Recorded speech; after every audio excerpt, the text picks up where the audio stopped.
ശരിക്കും റിട്ടയർമെൻറ്റ് ജീവിതമല്ല. ഞാൻ ജോലി രാജിവെച്ചതിലേക്ക് വന്നതാണ്. അച്ഛൻ കർഷകനായിരുന്നു. അപ്പോൾ എൻ്റെ ശരീരത്തിലും ഓടുന്നത് കർഷക രക്തമാണ്. പത്രത്തിൽ ഇങ്ങനെ പല വാർത്തകളും വരാറുണ്ട്. ഇന്ന സസ്യം നാമാവശേഷമായിക്കൊണ്ടിരിക്കുകയാണ്, അല്ലെങ്കിൽ അത് കാണാനില്ല. അപ്പോൾ എൻ്റെ മനസ്സിൽ ഇങ്ങനെ ഉണ്ടായിരുന്നു കുറച്ചെങ്കിലും സംരക്ഷിക്കാൻ കഴിയുന്നത്. ശരിക്കും ഒരു കാട് ഫോറസ്റ്റ് തന്നെയായിരുന്നു എൻ്റെ മനസ്സിൽ. ഫോറസ്റ്റ് എന്ന് പറഞ്ഞാൽ അതിൽ ഒത്തിരി കാര്യങ്ങളുണ്ട്. പണ്ടൊക്കെ എല്ലാ വീടുകളിലും കാവുകളുണ്ട്. പലർക്കും അതിനെപ്പറ്റി കൂടുതൽ അറിവില്ലായ്മ കൊണ്ട് പലതും നശിപ്പിക്കപ്പെട്ടു. പല ജീവജാലങ്ങളെ ഇതിൽ സംരക്ഷിക്കുക എന്ന് പറയാൻ വളരാൻ അല്ലെങ്കിൽ ജീവിക്കാനുള്ള സാഹചര്യം ഒരുക്കുക. മഴ പെയ്യാൻ പോലും അത് നമുക്ക് സൗകര്യം ചെയ്തു. നമ്മുടെ അശോകവനിയിൽ ശിംഷിബ വൃക്ഷത്തിൻ്റെ അടിയിലാണ് സീതാദേവി വരുന്നത്. ഇന്നും അശോകം നടാൻ പോലും ആൾക്കാർ പേടിക്കുന്നുണ്ട്. സ്ത്രീ സംബന്ധമായിട്ടുള്ള അസുഖങ്ങൾ ഉപകാരപ്രദമായിട്ടുള്ള മരമാണ്. ഇതാണ് ഒറിജിനൽ ശിംഷിബ വൃക്ഷം. ഇത് ശരിക്കും ശ്രീലങ്കയിലാണ്. ഞാൻ കളക്ട് ചെയ്യുമ്പോൾ ഇവിടെ അധികമൊന്നുമില്ല. സീഡുകളൊക്കെ വർഷങ്ങളോളം സമാധിയിലിരുന്നിട്ട് ആ സമയമാകുമ്പോൾ മുളച്ചു. 100 കൊല്ലമൊന്നുമല്ല, 500, 1000 അങ്ങനെ കൊല്ലങ്ങൾ. പ്രകൃതിയുടെ മുമ്പിൽ നമ്മളൊന്നുമല്ല. മനുഷ്യരെ നമ്മൾ അഹങ്കരിക്കുക മാത്രമേ ഉള്ളൂ, അല്ലാതെ. ഇന്നത്തെ കാലത്ത് ഈ പ്രകൃതിയോട് ഇത്ര അടുത്ത് നിൽക്കുക എന്നൊക്കെ പറയുന്നത് വളരെ ചുരുക്കം ആൾക്കാർക്ക് മാത്രം സാധിക്കുന്ന ഒന്നാണ്. റിട്ടയർമെന്റ് ജീവിതം ഇങ്ങനെ പ്രകൃതിയോട് ചേർന്ന് ജീവിക്കാമെന്നൊരു തീരുമാനമൊക്കെ എങ്ങനെയാണ് സാർ എടുത്തത്? ശരിക്കും റിട്ടയർമെൻറ്റ് ജീവിതമല്ല. ഞാൻ ജോലി രാജിവെച്ചതിലേക്ക് വന്നതാണ്. ഞാൻ 72 മുതൽ 84 വരെ ബാങ്കിൽ വർക്ക് ചെയ്തിട്ടുണ്ട്, കനറ ബാങ്കിൽ. ആ ജോലി വേണ്ടാന്ന് വെച്ചിട്ടാണ് ഞാൻ പ്രകൃതിയിലേക്ക് വരുന്നത്. കാരണം എൻ്റെ അച്ഛൻ, അതായിരിക്കാം, അച്ഛൻ കർഷകനായിരുന്നു. അപ്പോൾ എൻ്റെ ശരീരത്തിലും ഓടുന്നത് കർഷക രക്തമാണ്. സ്വാഭാവികമായിട്ട് പ്രകൃതിയായിട്ടുള്ള ഇത്. പിന്നെ ഞാൻ പഠിക്കുന്ന കാലത്ത് തന്നെ നമ്മൾക്ക് അറിയാം, അന്ന് ടി വിയും മറ്റൊന്നുമില്ല. ആകെ ആശ്രയിക്കേണ്ടത് നമ്മൾ പത്രങ്ങളാണ്. അപ്പോൾ പത്രത്തിൽ ഇങ്ങനെ പല വാർത്തകളും വരാറുണ്ട്. ഇന്ന സസ്യം നാമാവശേഷമായിക്കൊണ്ടിരിക്കുകയാണ്, അല്ലെങ്കിൽ അത് കാണാനില്ല. അപ്പോൾ എൻ്റെ മനസ്സിൽ ഇങ്ങനെ ഉണ്ടായിരുന്നു അതിനെ കുറച്ചെങ്കിലും സംരക്ഷിക്കാൻ കഴിയുന്നത്. 10-50 അത് അത്ര ഉണ്ടായിരുന്നുള്ളൂ. 50 ആണെങ്കിലും സംരക്ഷിക്കാൻ. അപ്പോൾ എനിക്ക് സ്ഥലമുണ്ട്. ഈ സ്ഥലം ഞാൻ വാങ്ങിച്ചതല്ല, ഞാൻ പൂർവികമായിട്ട് കിട്ടിയതാണ്. അപ്പോൾ ഞാൻ കുറച്ച് സസ്യങ്ങളിങ്ങനെ കളക്ട് ചെയ്ത് തുടങ്ങി. അതിനെപ്പറ്റി കൂടുതലൊന്നും എനിക്കറിയില്ല. സസ്യങ്ങൾ അതിൻ്റെ പേര് വായിക്കും, ഇല്ല എന്ന് കൂടുതൽ കാണാത്തത് ഞാൻ ഇവിടെ കളക്ട് ചെയ്ത് കൊണ്ടു പിടിപ്പിക്കും. അത് ഇങ്ങനെ കുറച്ച് കഴിഞ്ഞപ്പോൾ അതിനെപ്പറ്റി കൂടുതൽ അറിയണമെന്നായി. ആ സസ്യം എന്തിന്, അതിൻ്റെ യൂസ്, അല്ലെങ്കിൽ അത് എന്തില്ലാന്ന് അങ്ങനെ അറിഞ്ഞു വന്നപ്പോൾ അതിൽ കൂടുതൽ ഇൻട്രസ്റ്റ് വന്നു. അതിൻ്റെ ഇടയ്ക്ക് പത്രങ്ങളിങ്ങനെ വാർത്തകൾ വന്നുകൊണ്ടിരിക്കുകയാണ് ഓരോ സസ്യങ്ങളെ പറ്റി. പിന്നെ അതിൻ്റെ പുറകെ ഈ ഓട്ടം, ആ സസ്യങ്ങൾ കളക്ട് ചെയ്യുക, അതിനെപ്പറ്റി. അങ്ങനെ 50-100 അത് 100 എനിക്ക് അതിൽ ഇൻട്രസ്റ്റ് കൂടി വന്നു. അപ്പോൾ പല സ്ഥലങ്ങളിൽ സഞ്ചരിച്ച് ഇത് കളക്ട് ചെയ്യാൻ തുടങ്ങി. പക്ഷെ അന്ന് ഒരുപാട് എൻ്റെ കയ്യിലുള്ള സസ്യങ്ങൾക്ക് വേണ്ടി തന്നെ ഞാൻ ഒരുപാട് യാത്രകൾ ചെയ്തിട്ടുണ്ട്. അറിയില്ല, അന്ന് ഈ പറഞ്ഞ ഫേസ്ബുക്കും അങ്ങനെയുള്ള കാര്യങ്ങളില്ല. ഒരു സസ്യം എടുത്തു കഴിഞ്ഞാൽ ഇവിടെ പറയുന്ന വിളിപ്പേരായിരിക്കില്ല കോട്ടയത്ത്. നമുക്ക് അധികം ദൂരം പോകണ്ട, കോട്ടയത്ത് അല്ലെങ്കിൽ തിരുവനന്തപുരത്ത് പറയുന്നത്. അവിടെ ചെല്ലുമ്പോഴാണ് അറിയുന്നത് ആ സസ്യം എൻ്റെ കയ്യിലുള്ളതാണ് എന്നുള്ളത്. അങ്ങനെ കുറേ യാത്രകൾ. പക്ഷെ അത് അനാവശ്യ യാത്ര എന്ന് പറയുന്നില്ല. ഞാൻ അതിൽ നിന്ന് കുറച്ചും കൂടെ എനർജി ഉൾക്കൊണ്ടു, കൂടുതൽ കളക്ട് ചെയ്ത്. അങ്ങനെ ചെയ്ത യാത്രകളാണ് എന്താ ആസ്വദിച്ച് വളരെ എൻജോയ്. നമുക്ക് അതിന് ഞാൻ പറഞ്ഞില്ലേ, എനിക്ക് അത് ആരെയും എൻ്റെ ബ്ലഡിൽ, അല്ലെങ്കിൽ ഞാനത് കുറച്ച് നമ്മളുടെ തനതായ നമ്മളുടെ മുതൽ പൂർവികരുടെ അല്ലെങ്കിൽ നമ്മൾ സംരക്ഷിച്ചു അത് കുറച്ചെങ്കിലും സംരക്ഷിക്കുക എന്നുള്ളതിലാണ് ഞാൻ ഇത് വന്ന് അവസാനം അതിനെപ്പറ്റി കൂടുതൽ അറിയണമെന്നായി. അതിൻ്റെ സയൻറ്റിഫിക്കിനെ അറിയണം, അത് ഉപയോഗങ്ങൾ അറിയണം. അങ്ങനെ വന്ന് അവസാനം ഞാൻ ഇപ്പോൾ ഏകദേശം 3000-ഓളം, വളരെ അഭിമാനത്തോട് പറയാം. 3000 എന്ന് പറഞ്ഞാൽ ഒന്നുമല്ല, ഞാൻ അതിൽ അഹങ്കരിച്ചിട്ട് കാര്യമില്ല, ലക്ഷങ്ങൾ ബാക്കി കിടക്കുന്നു. പക്ഷേ എനിക്ക് ഏകദേശം 3000-ഓളം കളക്ട് ചെയ്യാൻ സാധിച്ചു. ഏകദേശം 5000-ന് മേലെ വേറെ എനിക്ക് ഐഡൻറ്റിഫൈ ചെയ്യാൻ പറ്റും. ലക്ഷങ്ങൾ അറിയാൻ കിടക്കുന്നു. പക്ഷേ ഈ പ്രപഞ്ചത്തിൽ അത്രയെങ്കിലും എനിക്ക് അറിയാൻ സാധിച്ചു. അല്ലെങ്കിൽ അത് അറിഞ്ഞ് ഞാൻ എൻ്റെ സ്വകാര്യ സ്വത്തായിട്ട് വയ്ക്കുകയല്ല. ഇവിടെ ഒത്തിരി ക്ലാസ്സുകൾ നടത്താറുണ്ട്. കോളേജ് സ്റ്റുഡൻസും ബോട്ടണി മറ്റേ സ്റ്റുഡൻസ്, പിന്നെ ഇപ്പോൾ PhD എടുക്കാൻ വരെ കുട്ടികൾ വരാറുണ്ട്. വളരെ അഭിമാനത്തോടു കൂടി ഞാനത് കാണുന്നു. ഇപ്പം നമ്മുടെ കൊച്ചി എന്ന് പറയുന്ന സ്ഥലം എല്ലാവരും പെട്ടെന്ന് നഗരമാണ്, തിക്കും തിരക്കും നിറഞ്ഞൊരു സ്ഥലം, അതിൻ്റെ നടുക്ക് ഇങ്ങനെ ഒരു മനുഷ്യനിർമ്മിതമായ ഒരു കാട് എന്ന് തന്നെ പറയാം നമുക്ക്. അങ്ങനെ ഒരു കാട് വരിക എന്ന് പറയുമ്പോൾ എല്ലാവർക്കും ഭയങ്കര അത്ഭുതമാണ്, അല്ലെങ്കിൽ ഒരു ആകാംക്ഷയാണ്, ഇത് എങ്ങനെ ഇവിടെ മെയിൻറ്റെയിൻ ചെയ്ത് കൊണ്ടുപോകും എന്നുള്ളത്. ശരിക്കും ഒരു കാട് ഫോറസ്റ്റ് തന്നെയായിരുന്നു എൻ്റെ മനസ്സിൽ. ഫോറസ്റ്റ് എന്ന് പറഞ്ഞാൽ അതിൽ ഒത്തിരി കാര്യങ്ങളുണ്ട്. അതിൻ്റെ നമ്മളുടെ പണ്ടൊക്കെ എല്ലാ വീടുകളിലും കാവുകളുണ്ടായിരുന്നു. കാവുകളെന്ന് പറഞ്ഞാൽ പലർക്കും അതിനെപ്പറ്റി കൂടുതൽ അറിവില്ലായ്മ കൊണ്ട് പലതും നശിപ്പിക്കപ്പെട്ടു. മനസ്സിലായോ? ആ കാവുകളുടെ കാര്യം എന്താണെന്ന് വെച്ചാൽ പല ജീവജാലങ്ങളെ ഇതിൽ സംരക്ഷിക്കുക എന്ന് പറയാൻ, വളരാൻ അല്ലെങ്കിൽ ജീവിക്കാനുള്ള സാഹചര്യം ഒരുക്കുക. അതുകൂടാതെ മഴ പെയ്യാൻ പോലും അത് നമുക്ക് സൗകര്യം ചെയ്തു ഒരു കാവ്. അത് നമ്മൾ ഈ പറഞ്ഞ എല്ലാം നശിപ്പിക്കപ്പെട്ടു, വളരെ അപൂർവം കാവുകളേ ഉള്ളൂ. അപ്പം ഞാനിതൊരു കാവ് അല്ലെങ്കിൽ കാട് അതായിരുന്നു തുടക്കത്തിൽ തന്നെ. അത് ഏകദേശം വിജയിച്ചു എന്നാണ് എനിക്ക് തോന്നുന്നത്. കാരണം ഒരു പ്രായം വരെ അതിനെ ചെടികൾ ഇങ്ങനെ നട്ട് സംരക്ഷിക്കും. പിന്നെ അതിന് തനതായ അതിന് വളരാൻ കാട്ടിലെങ്ങനെയാണ് എന്ന് പറഞ്ഞാൽ അതുപോലെ. ഇപ്പോൾ നമുക്കിവിടെ കണ്ടാലറിയാം, ഞങ്ങൾ ഇലകൾ അതിങ്ങനെയൊന്നും മാറ്റാറില്ല. കമ്പുകൾ പോലെ അവിടെ കിടന്ന് ദ്രവിച്ചു പോവുകയാണ്. അപ്പം അതിൽ മണ്ണിൽ ഒത്തിരി ജീവജാലങ്ങളുണ്ട്, ചെതൽ മുതൽ പലതും. ഈ ചെതലിനെ നമ്മളുടെ ഒരു ഭാഗം ഇത്, പക്ഷേ ചെതലും നമുക്ക് ആവശ്യമാണ്.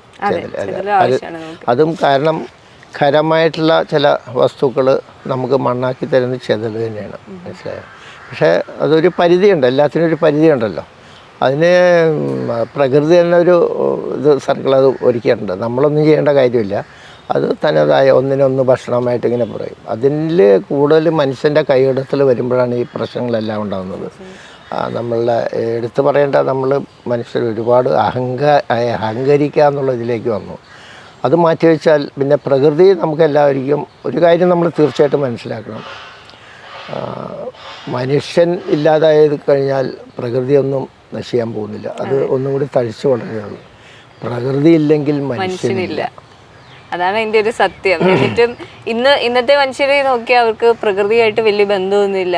എല്ലാവരും ഒരു വീട്ടിൽ താമസിക്കുന്നു. പിള്ളേരാണെങ്കിൽ പോലും അവർ ഇങ്ങനെയൊന്നും നടന്നിട്ടില്ല. ചെരുപ്പൂര് പണ്ടൊക്കെ ഉള്ളവർ ചെരുപ്പൂരിയൊക്കെ പറമ്പിലൂടെ ഒക്കെ നടക്കുന്നൊക്കെ ഒരു സാഹചര്യം ഉണ്ടായിരുന്നു. പക്ഷേ ഇന്നത്തെ പിള്ളേർക്ക് അതൊന്നും കിട്ടുന്നില്ല. അതൊരു വലിയ കാര്യം. അപ്പം ഇങ്ങനെ ഒരു കാട് വരിക എന്ന് പറയുക, ഇവിടെ ഒരു കാടുണ്ടെന്ന് പറയാന്ന് തന്നെ പറയുന്ന ഒരു വലിയ കാര്യമല്ലേ? ഞാൻ ചെരുപ്പിൻ്റെ കാര്യം പറയാൻ ഞാൻ സർവയിലാണ് പഠിച്ചത്. ഇവിടെ നിന്ന് എനിക്ക് തോന്നുന്നു ഒരു 5.5 കിലോമീറ്റർ ഉണ്ട്. ആ റെയിൽ മാർഗവും റോഡ് മാർഗവും കുറച്ചുകൂടി ഒരു 1/2 കിലോമീറ്റർ കൂടും. അന്ന് ഞാനുൾപ്പെടെ അന്ന് കുട്ടികൾ ചെരുപ്പ് വളരെ അപൂർവമായിട്ടാണ് ഉപയോഗിക്കുന്നത്. ഞങ്ങളൊക്കെ ചെരുപ്പിടാതെ സ്കൂളിൽ പോയി തിരിച്ചു വന്ന് ആ ഒരു പ്രായം. പക്ഷേ ഇന്നും അതുകൊണ്ട് ഇന്നും നമുക്ക് പെട്ടെന്നൊരു മണ്ണിലേക്ക് ഇറങ്ങിയ പ്രശ്നം, ഇന്നും മണ്ണിൽ ഇറങ്ങിയ പ്രശ്നം ഉണ്ടാകാറില്ല. ഇന്നത്തെ ഇത് കാണുന്നത് നമ്മുടെ തലമുറകൾ വീടിൻ്റെ അകത്തും ചെരുപ്പ് ഉപയോഗിക്കുക എന്നുള്ളൊരു സ്റ്റൈൽ വന്നിട്ടുണ്ട്. ഒരു മണ്ണ് മറ്റേ കാല് മണ്ണിൽ സ്പർശിക്കണം. ഇപ്പോൾ നമുക്കറിയാം ആയുർവേദത്തിൽ തന്നെ മണ്ണ് ചികിത്സ എന്നുള്ളൊരു സമ്പ്രദായമല്ല, അതുണ്ട്. അത് മനുഷ്യൻ മനസ്സിലാക്കാതെ ഇങ്ങനെ കുറേ കൂടുതൽ നമ്മുടെ മാറ്റങ്ങൾ വരുത്താൻ വേണ്ടി നമ്മൾ ഭൂമിയായിട്ടുള്ള ഒരു സ്പർശനം ഇതുപോലെ ഇല്ലാതായിക്കൊണ്ടിരിക്കുകയാണ്. അത് ഒരുപാട് പ്രശ്നങ്ങൾ വഴിതെളിക്കുന്നുണ്ട്. ഇവിടെ ആദ്യമായിട്ട് നട്ടൊരു മരത്തിൻ്റെ ഓർമ്മ എന്താണ്? ആദ്യമായിട്ട് ഏതായിരിക്കും നട്ടെന്ന് ഓർക്കുന്നുണ്ട്? ആദ്യം നമ്മുടെ നാടൻ മരങ്ങൾ തന്നെയാണ് ഞാൻ നട്ട, ഇലഞ്ഞി പോലെയുള്ളത്. പിന്നെ ഉള്ളത് ഞാൻ നക്ഷത്രവനം, അശ്വതി, കാഞ്ഞിരം, ഭരണി എന്നില്ല, ഇങ്ങനെ 27 നക്ഷത്രങ്ങൾക്ക് 27 മരങ്ങളുണ്ട്. അത് നട്ടു. പിന്നെ കുറേ ഗ്രൂപ്പുകൾ ഞാൻ റെഡിയാക്കിയിട്ടുണ്ട്. ദശമൂലം, അത് 10 ചേരുവകളാണ്. പക്ഷേ ദശമൂല അരിഷ്ടം എന്നൊക്കെ പറയും. ആ ദശമൂലം അരിഷ്ടം എന്ന് പറഞ്ഞാൽ മെയിൻ 10 ചേരുവകളാണ്. പല കമ്പനികളും അതിന് രുചിയും കൂടുതൽ കാലം നിലനിൽക്കാൻ വേണ്ടി കൂടുതൽ ചേരുവകൾ ചേർക്കാറുണ്ട്. മെയിൻ 10 ചേരുവകൾ: ദശമൂലം, ദശപുഷ്പം, ത്രികടു, ത്രിഫല, നാൽപ്പാമ്പരം, പഞ്ചവൽക്കം, ത്രിഗന്ധ, ത്രിജാതം, അങ്ങനെ കുറേ ഗ്രൂപ്പുകൾ കളക്ട് ചെയ്യുന്നുണ്ട്. അത് ഓരോന്നിനെ പറ്റിയും സിംഗിളായിട്ട് എടുത്തു കഴിഞ്ഞാൽ ഒരു ഉപയോഗമാണ്, അത് കൂട്ടായി വരുമ്പോൾ വേറൊരു ഉപയോഗങ്ങളായിട്ട് വരുന്നത്. അങ്ങനെ കുറേ ഇതുണ്ട്. പിന്നെ നമ്മുടെ ചെന്തുരിണി എന്ന് പറഞ്ഞൊരു മരമുണ്ട്, നമ്മുടെ ലോകത്ത് വെച്ച് കുളത്തിപ്പുഴയിൽ മാത്രമേ ഉള്ളത്. അത് എൻ്റെ ശേഖരത്തിലുണ്ട്. പിന്നെ ഇതിൽ രസകരമായിട്ടുള്ളൊരു സംഭവം എന്താണെന്ന് പറഞ്ഞാൽ, ഏതെങ്കിലും ഒരു മരം എടുത്തു കഴിഞ്ഞാൽ അതിൻ്റെ അപരന്മാരും ഒത്തിരിയുണ്ട്. ആ തീർച്ചയായും. അപ്പോൾ അതിന് ഏറ്റവും നല്ലതിനെ കണ്ടെത്തുക. ഇപ്പോൾ അതിൻ്റെ റിസർച്ചും അതിൻ്റെ ഒരു ഇതിലാണ് ഞാനിപ്പോൾ. ഇപ്പോൾ ഒറിജിനൽ ചെന്തുരുണി ഏത് മരം എടുത്താലും അതിൻ്റെ അപരന്മാരും ഒത്തിരിയുണ്ട്. അത് പരാഗണം കൊണ്ട് വരാം, അല്ലെങ്കിൽ വേറെ പല സംഭവങ്ങളും. അതെങ്ങനെ കണ്ടെത്തും? ഒറിജിനൽ മരത്തെ എങ്ങനെ കണ്ടെത്തും? ഒറിജിനൽ അതിൻ്റെ സ്വഭാവം ശരിക്കും ഒരു മരം 100% പറയണമെന്നുണ്ടെങ്കിൽ ഫ്ലവറിങ് കാണണം, അതിൻ്റെ ഫ്ലവർ കാണണം 100%. അത് ചില മരങ്ങൾ അല്ലെങ്കിൽ ചിലപ്പോൾ 10 കൊല്ലം അല്ലെങ്കിൽ 1 കൊല്ലം 5 കൊല്ലം 10 കൊല്ലം, അപ്പോൾ 10-20 കൊല്ലം നമുക്ക് കാത്തിരിക്കാൻ പറ്റില്ല. അപ്പോൾ അതിൻ്റെ ബാക്കിയുള്ള അതിൻ്റെ വേരിൻ്റെ ഘടനകൾ, ഇലയുടെ ഞരമ്പിൻ്റെ ഇത് സാമ്പിള്, പിന്നെ അതിൻ്റെ രസം, അതിൻ്റെ ടേസ്റ്റ്, അങ്ങനെ ഒരു ഒത്തിരി ഭാഗങ്ങൾ അത് നോക്കിയിട്ട് അതിൽ നമ്മളത് ഒരു നിഗമനത്തിലെത്തുകയാണ്. ഇവിടെ ഇപ്പോൾ ഒരുപാട് ഔഷധ സസ്യങ്ങളുണ്ട്. അപ്പം നമുക്കിപ്പോൾ എന്തെങ്കിലും ഒരു ആവശ്യം വന്നാലും ആശുപത്രി പോകേണ്ട കാര്യമില്ല, നമുക്ക് ഇവിടെ തന്നെ ഉണ്ട്. അങ്ങനെയാണോ ഔഷധ സസ്യങ്ങളൊക്കെ വെച്ച് പിടിപ്പിച്ചത്? ശരിക്കും അതിൽ പറയുകയാണെങ്കിൽ നമ്മൾ മരുന്ന് എന്നുള്ളത് എന്ന് പറഞ്ഞാൽ അത് ബാലൻസിങ് മരുന്ന് നമ്മൾ കൊടുത്ത പേരാണ്. അത് ഏതെങ്കിലും ഒരു ഘടന, അത് നമ്മളുടെ ശരീരത്തിൽ വേണ്ട വൈറ്റമിൻസ് അല്ല എന്തോ ആയിക്കോട്ടെ, അത് കൂടാനും പാടില്ല കുറയാനും പാടില്ല, ഒരു പരിധിവരെ ആകാം. അത് കഴിഞ്ഞാൽ അസുഖം എന്നുള്ള പേര് കൊടുത്തിട്ട് നമ്മൾ അതിന് വേണ്ട ഒരു ഇത് കൊടുക്കുന്ന ആ വസ്തുവിനെ മരുന്നുള്ള പേരിൽ കൊടുക്കണം. ശരിക്കും പറയുകയാണെങ്കിൽ ഈ ഭക്ഷണം, ലേപനം, സാമീപ്യം, ഭക്ഷണ ക്രമീകരണത്തിൽ കൂടി ആരോഗ്യം നിലനിർത്തുക. ഭക്ഷണ ക്രമീകരണം ഒരുപാട് വരുത്തുന്ന ഭക്ഷണ ക്രമീകരണം. പിന്നെ ലേപനം നമ്മൾ അറിയാം, ചില എണ്ണകൾ തലക്കേറ്റ ക്ഷതം കാലിൽ ചികിത്സിച്ചിട്ട് നമ്മൾ മാറ്റാറുണ്ട്. കാര്യം കാല് ഇങ്ങനെ എണ്ണയിൽ ഇറക്കി അത് ക്ഷതം ഇവിടുത്തെ നമ്മൾ. പിന്നെ വരുന്നത് സാമീപ്യം നമ്മളൊന്നും കഴിക്കുന്നില്ല, ഒന്നും ചെയ്യുന്നില്ല, ആ ചെടിയോ മരോ ആയിട്ടുള്ള സമ്പർക്കം കൊണ്ട് അസുഖം മാറുന്നുണ്ട്. അതിൻ്റെ ഒരു എക്സാമ്പിൾ പറയുകയാണെങ്കിൽ വള്ളിപ്പാല എന്ന് പറഞ്ഞൊരു ചെടിയുണ്ട്, ഒരു നമ്മുടെ നാട്ടിൻ പ്രദേശത്തൊക്കെ ഉണ്ട്. അതും ഇത് ഇല്ലായ്മ ആയിക്കൊണ്ടിരിക്കണം, പലർക്കും അറിയില്ല. ഈ കാട്ടുചെടിയാണ് ശരിക്കും പറഞ്ഞത്. അതിൻ്റെ ഉപയോഗങ്ങൾ ആസ്മ രോഗികൾക്ക് അതിൻ്റെ 2-3 ഇല കഴിച്ചു കഴിഞ്ഞാൽ വെറും വയറ്റിൽ കഴിച്ചാൽ അസുഖം ഭേദമാകുന്നുണ്ട്. പിന്നെ ഇത് പരിപാലിച്ചാലും അസുഖം ഭേദമാകുന്നുണ്ട്. ആസ്മ രോഗമുള്ളവർക്ക് അത് ആ ചെടിയെ പരിപാലിക്കുക, വെള്ളം ഒഴിക്കുക, സാമീപ്യം. അതാണ് പറഞ്ഞത്. നമ്മൾ ആ സാമീപ്യം അതുമാതിരി ഒത്തിരി, ഞാനൊരു എക്സാമ്പിൾ പറഞ്ഞെന്ന് മാത്രം. അപ്പോൾ ഇങ്ങനെ നമ്മളുടെ പ്രകൃതിയിലെല്ലാം ഉണ്ട്. നമ്മളിത് വെട്ടി നശിപ്പിച്ചുകൊണ്ട് നമ്മൾ അതിൻ്റെ ഗുണങ്ങൾ അറിയാതെ, ഇപ്പോൾ വിദേശികളാണ് അതിൻ്റെ പുറകെ ഓടുന്നത്. മനസ്സിലായി. ഇപ്പോൾ ചെറിയ മാറ്റങ്ങൾ ഇവിടെ ഭാരതത്തിലും വന്നിട്ടുണ്ട്, പക്ഷെ വരണം. കാരണം ഇത് ഓക്സിജൻ മാത്രമല്ല തരുന്നത്, നമ്മളുടെ ദിനചര്യയല്ലേ. നമുക്ക് ഒത്തിരി മാറ്റങ്ങൾ വന്നില്ലേ ഇപ്പോൾ. പഴയ മാതിരി ഇപ്പോൾ കുട്ടികളാണെങ്കിലും കാര്യം കുറച്ചും കൂടി ഫാസ്റ്റ് കമ്പ്യൂട്ടർ ഇതൊക്കെ യുഗം വന്നെങ്കിലും ഓർമ്മ ശക്തി കുറവാണെന്നൊരു തോന്നലുണ്ട്. സ്വാഭാവികം, ഞാനത് കുറ്റപ്പെടുത്തല്ല. പക്ഷേ ഞങ്ങളുടെ തലമുറയെ അപേക്ഷിച്ച് അവർ ഭയങ്കര സ്പീഡാണ്, മനസ്സിലായോ, എല്ലാ തരത്തിലും. അപ്പോൾ അങ്ങനെയുള്ള ചില മാറ്റങ്ങൾ, അപ്പോൾ ഈ പ്രകൃതിയിൽ വന്ന മാറ്റങ്ങളാണ് നമ്മൾ പലതും നശിപ്പിച്ചിട്ടുണ്ട്. ഞാൻ പറയണത് അതൊക്കെ തിരിച്ചു വരണം. നമ്മൾ അതിലേക്ക് തിരിച്ച് ഒരു പരിധിവരെ നമുക്ക് വരാൻ സാധിക്കും. ഇപ്പം ലേറ്റസ്റ്റ് ആയിട്ട് ഇവിടെ വാങ്ങി വെച്ച ഒരു മരം ഏതായിരിക്കും?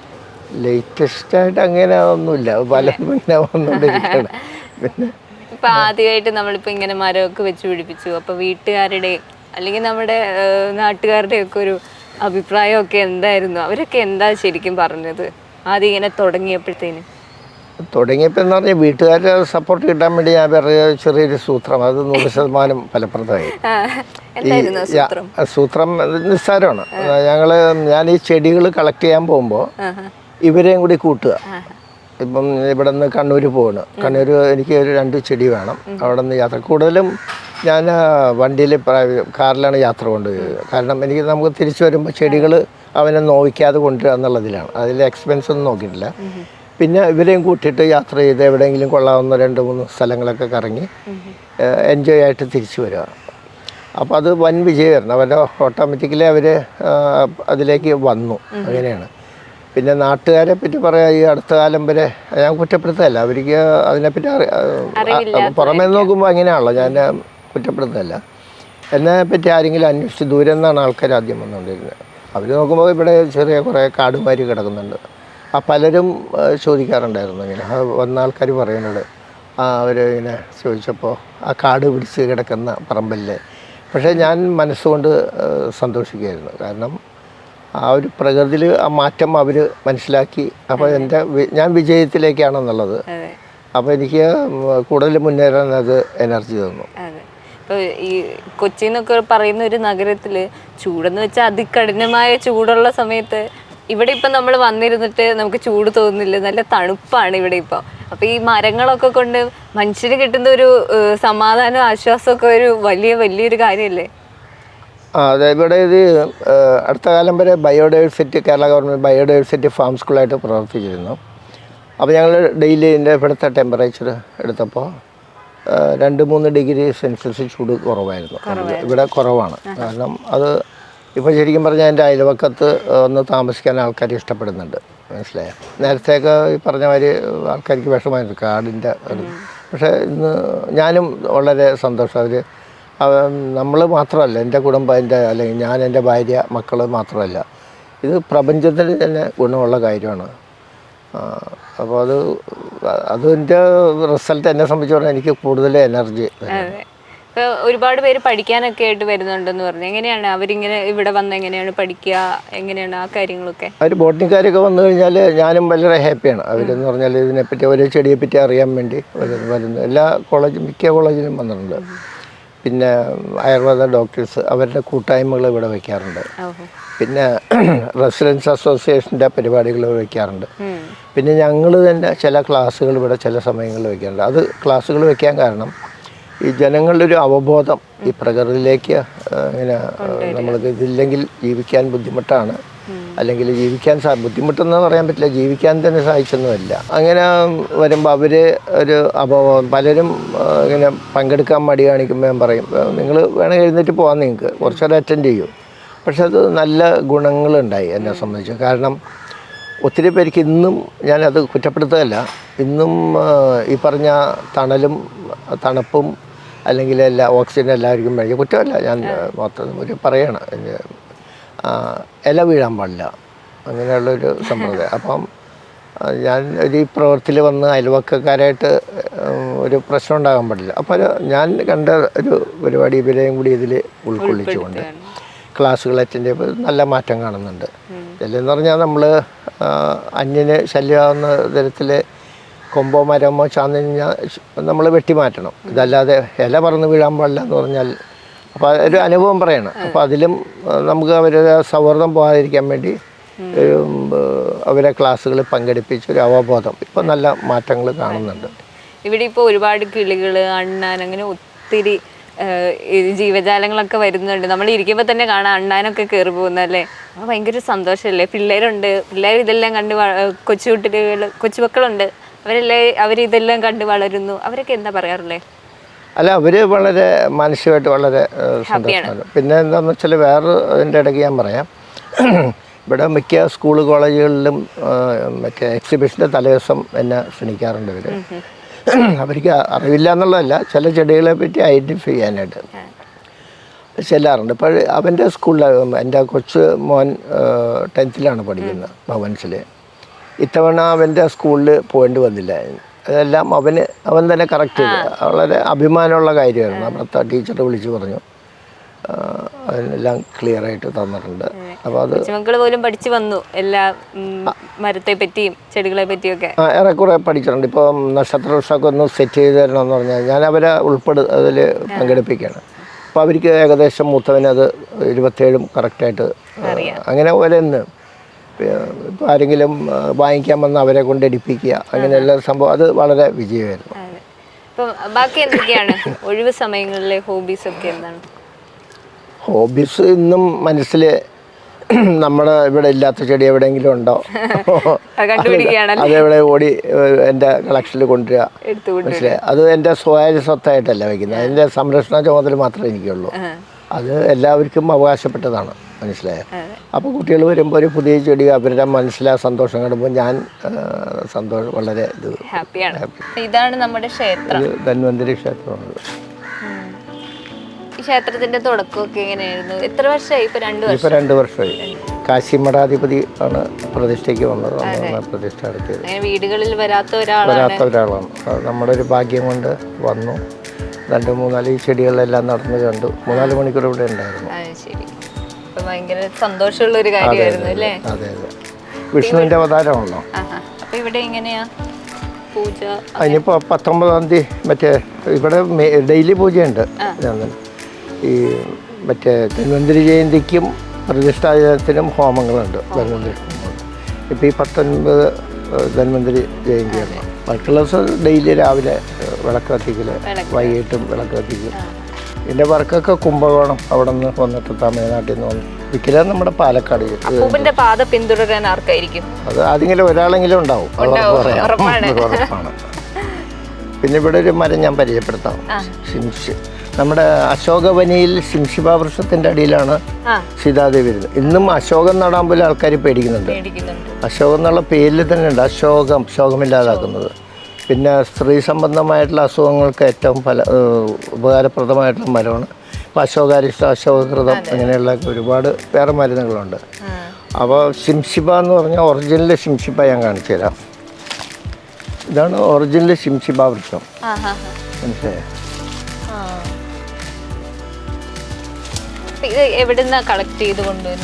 ഇത് ശരിക്കും ശ്രീലങ്കയിലാണ്. ഞാൻ കളക്ട് ചെയ്യുമ്പോൾ ഇവിടെ അധികമൊന്നുമില്ല. വർഷങ്ങളെ ഞാനിപ്പോൾ കളക്ട് ചെയ്തിട്ട് ഇപ്പോൾ ഇവിടെ ഉണ്ട്. ഇപ്പോൾ ഞങ്ങളുടെ അടുത്ത് ആണെങ്കിലും തൈകളുണ്ട്. കുറച്ച് കോസ്റ്റ്ലിയാണെന്ന് മാത്രം. പലയിടത്തും ഇപ്പം ഇതും ബ്രൗണിയായിട്ട് ചേഞ്ച് ചെയ്യാറുണ്ട്. അശോകം ബ്രൗണിയ ശിംശിബ. ബ്രൗണിയുടെ എല്ലാം ഏകദേശം ഇതേമാതിരിയൊക്കെയാണ്. ഇത് ഏകദേശം സാമ്യമുണ്ട്. അപ്പോൾ പലർക്കും ഇത് അറിയാൻ ബുദ്ധിമുട്ടാണ്. ഇവിടെ ഒറിജിനലുണ്ട്. കണ്ടുപിടിക്കാൻ കുറച്ച് പാടുള്ളതാണ് അല്ലേ?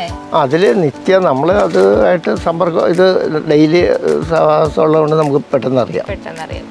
പിന്നെ ഫ്ലവർ കണ്ടാൽ അറിയാം.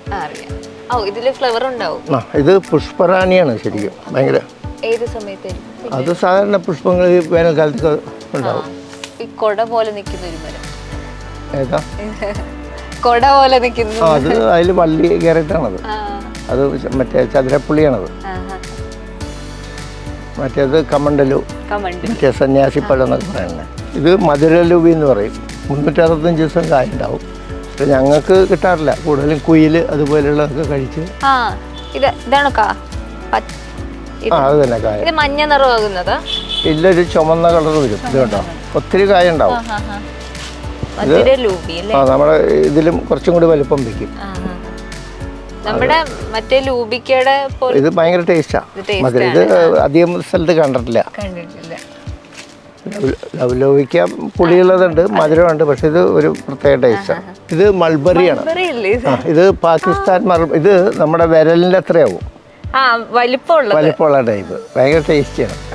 മൾബറി ഇത്രയും വലുതായിട്ട് കണ്ടോ? ഏകദേശം ഈ വലിപ്പവും. പിന്നെ നാടൻ മൾബറി ഉണ്ട് ചെറുതായിട്ടുള്ള. പണ്ടൊക്കെ എല്ലാ വീടുകളിലും മൾബറി ഒരു മെയിൻ നമ്മളെ ചെറുതാണ്. പണ്ട് സ്ത്രീകളൊക്കെ പൊട്ട് തൊടാൻ വേണ്ടി. ഇപ്പോഴത്തെ പലർക്കും ഇവിടെ പാട് വീഴുന്നുണ്ട്. ശരീരത്തിന് നല്ലതല്ല. ഇത് ഒറിജിനൽ സിന്ദൂരമായിട്ടാണ് ആ കാണുന്നത്. ഇപ്പോഴും വേറൊരു തെറ്റിദ്ധാരണയുണ്ട്. കുരങ്ങ് മഞ്ഞൾ സിന്ദൂരം എന്ന് പറഞ്ഞ ചില ആൾക്കാർ പറയുന്നത്. അത് റെഡ് ഇന്ത്യൻസ് ഉപയോഗിക്കുന്നതാണ്. ഈ മാറ്റ് അത് വേറെയാണ്. ഒരു 300-350 ആമയുണ്ട്. മുട്ടയിടാൻ വേണ്ടി ഇതിൽ കയറി നേരെ. പിന്നെ ഒരു വടി ഇതാ ഇവിടേക്ക് ഇരിപ്പുണ്ട്. കണ്ടോ? അതേ ഈ സൈഡിലേക്ക് ഇരിപ്പുണ്ട്. കുഞ്ഞുങ്ങളൊക്കെ ഉണ്ട്. വലുത് മുട്ട മുകളിൽ അടയ്ക്കാമരത്തിൻ്റെ ഈ മരത്തിൻ്റെ ചുവട്ടിലേക്ക് മുട്ടയിടും. അവിടെ ആ കുഞ്ഞുങ്ങൾ ഇത്രച്ചുള്ള കുഞ്ഞുങ്ങൾ നേരെ കുളത്തിലേക്ക് ഒരു 300-350 ആമയുണ്ട്. അത് മറ്റേ ചന്ദ്രമുഖി, രുദ്രാക്ഷം. മറ്റേ ഇത് ചെമ്മിപ്പുള്ളിനെ വേറെ മഞ്ഞ ടൈപ്പ് കേട്ടോ. ഇലുമ്പുള്ളി മഞ്ഞ. ഇത് സീഡ്ലെസ് ചക്കയാണിത്. ചക്കക്കുരു ഉണ്ടാവില്ല. സീഡ്ലെസ് ചാമ്പ, അങ്ങനെ കുറേ വെറൈറ്റി ഉണ്ട്. ഇത് നമ്മുടെ രാജാപ്പുളി എന്ന് പറയും. ഇത് കേട്ടോ, രാജാപ്പുളി കറികൾക്കൊക്കെ ഉപയോഗിക്കാം. ഇത് കുറച്ചും കൂടി വലുതാവും. ഇത് അതെ, മഞ്ഞ കളറാകുമ്പോൾ നമുക്ക് യൂസ് ചെയ്യാം പുളിയുടെ ആവശ്യത്തിന്. മഞ്ഞ ആയി കഴിഞ്ഞാൽ ഉപയോഗിക്കാം. ഇത് കറിക്കകത്തിടുന്നത്. കറിക്കകത്തിടുന്നത്. സീഡുകളൊക്കെ വർഷങ്ങളോളം സമാധിയിലിരുന്നിട്ട് ആ സമയമാകുമ്പോൾ മുളച്ച് വരും. 10-100 കൊല്ലം ഒന്നല്ല, 10-500-1000 അല്ലെ, അങ്ങനെ കൊല്ലങ്ങൾ വർഷങ്ങളിങ്ങനെ സമാധിയിലിരുന്നിട്ട് ആ സമയം അതിന് അല്ലെങ്കിൽ അത് മുളയ്ക്കാനുള്ള ഒരു ഇത് വരുമ്പോൾ അത് മുളയ്ക്കും. ഇവര് തന്നെ കണ്ടെത്തിക്കോളും വഴി. അതാണ് പ്രകൃതിയുടെ മുമ്പിൽ നമ്മളൊന്നുമല്ല, മനുഷ്യർ നമ്മൾ അഹങ്കരിക്കുക മാത്രമേ അല്ലാതെ. ഇത് ഞരമ്പോടൽ എന്ന് പറഞ്ഞ ചെടിയാണ്. ഞരമ്പ് സംബന്ധമായിട്ടുള്ള എല്ലാ അസുഖങ്ങൾക്കും നമ്പർ 1. പൊടിക്കുക, നന്നായിട്ട് പൊടിക്കുക പോരാ. ഇപ്പോൾ വേറെ ഏത് ഇലയാണെങ്കിലും പൊടിഞ്ഞു പോയി, ഇനിയും ഇതെല്ലാം പോകും. കശുക്കി കഴിഞ്ഞാൽ ഇതിൻ്റെ ഞരമ്പ് മാത്രം ബാക്കി വരും. ഇത് പല നഴ്സറിക്കാർ, നഴ്സറി മൊത്തത്തിൽ കുറവാണ്, ചിലയിടത്തൊക്കെ ഞരമ്പോടൽ എന്നും പറഞ്ഞ് കൊടുക്കുന്നത് ഇത് പൊടിച്ചു കഴിഞ്ഞാൽ അപ്പോൾ പോകും. ഇത് ഏറ്റവും എളുപ്പമാർഗം ഇതാണ്. ഈ ഞരമ്പ് എത്ര കശക്കിയാലും ഞരമ്പ് പോവില്ല. ശരി, അപ്പൊ നമുക്ക് ഒറിജിനൽ ആണോ എന്ന് കണ്ടുപിടിക്കാൻ ഇതാണ് ഏറ്റവും എളുപ്പമാർഗം ഇതാണ്. ഇത് ഒറിജിനൽ വെച്ചൂരാണ് പശു. ഇവരുടെ കുളിപ്പിക്കലും കഴുകലൊക്കെ കഴിയുമ്പോഴാണ് ഈ 11 മണിയാകുന്നത്. എൻ്റെ ഇവർക്കൊക്കെ ആഹാരം പണിക്കാരനുണ്ടെങ്കിൽ ഞാൻ പശു ഇതൊക്കെ ഞാൻ തന്നെ നോക്കുന്നത്. അവരെയൊക്കെ ഒന്ന് തടകി കുളിപ്പിച്ചൊക്കെ വരുമ്പോൾ ഒരു സുഖം വേറെ.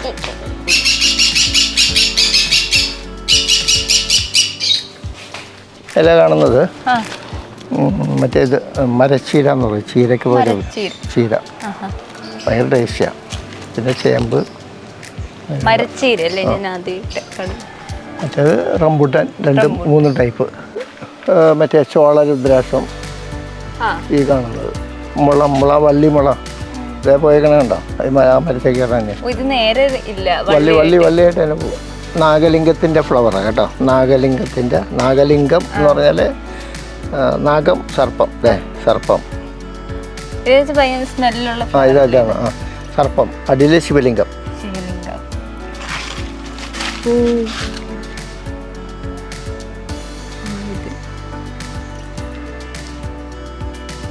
അടിയിൽ ശിവലിംഗം.